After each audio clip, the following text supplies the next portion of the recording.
During this tutorial, I will demonstrate how to level within Slack to resolve overallocation problems. Remember that we have one resource that is overallocated at this time, and that is our software engineers. If we click back onto our Gantt chart and select the Resource tab, we can look at leveling options by clicking this button here. A window will appear, and we can see here that we have some options that we need to consider. First of all, we want to make sure that our leveling is set manually. This way, leveling only occurs when we want it to. We can also select a range for our leveling. We can choose to level the entire project, like we will be doing here in this case, or we can select to level only a part of our project. In this tutorial, we are going to focus on these resolving overallocation problems and the options we have here. You can see that our first option here is to level within Slack. This is also called resource smoothing in your text. This is an attempt to rearrange the schedule by using Slack from non-critical activities to see if we can resolve the problem without extending the duration of the project.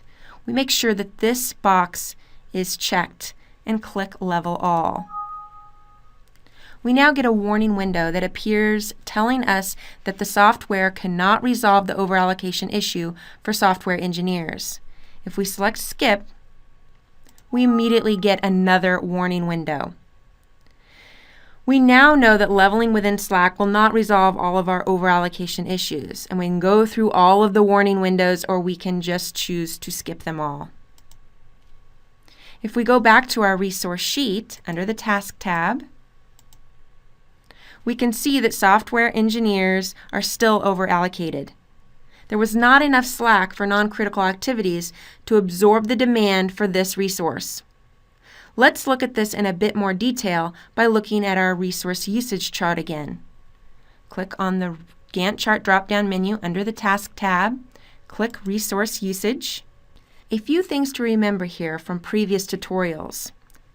Code B had 2 days of Slack before we leveled within Slack.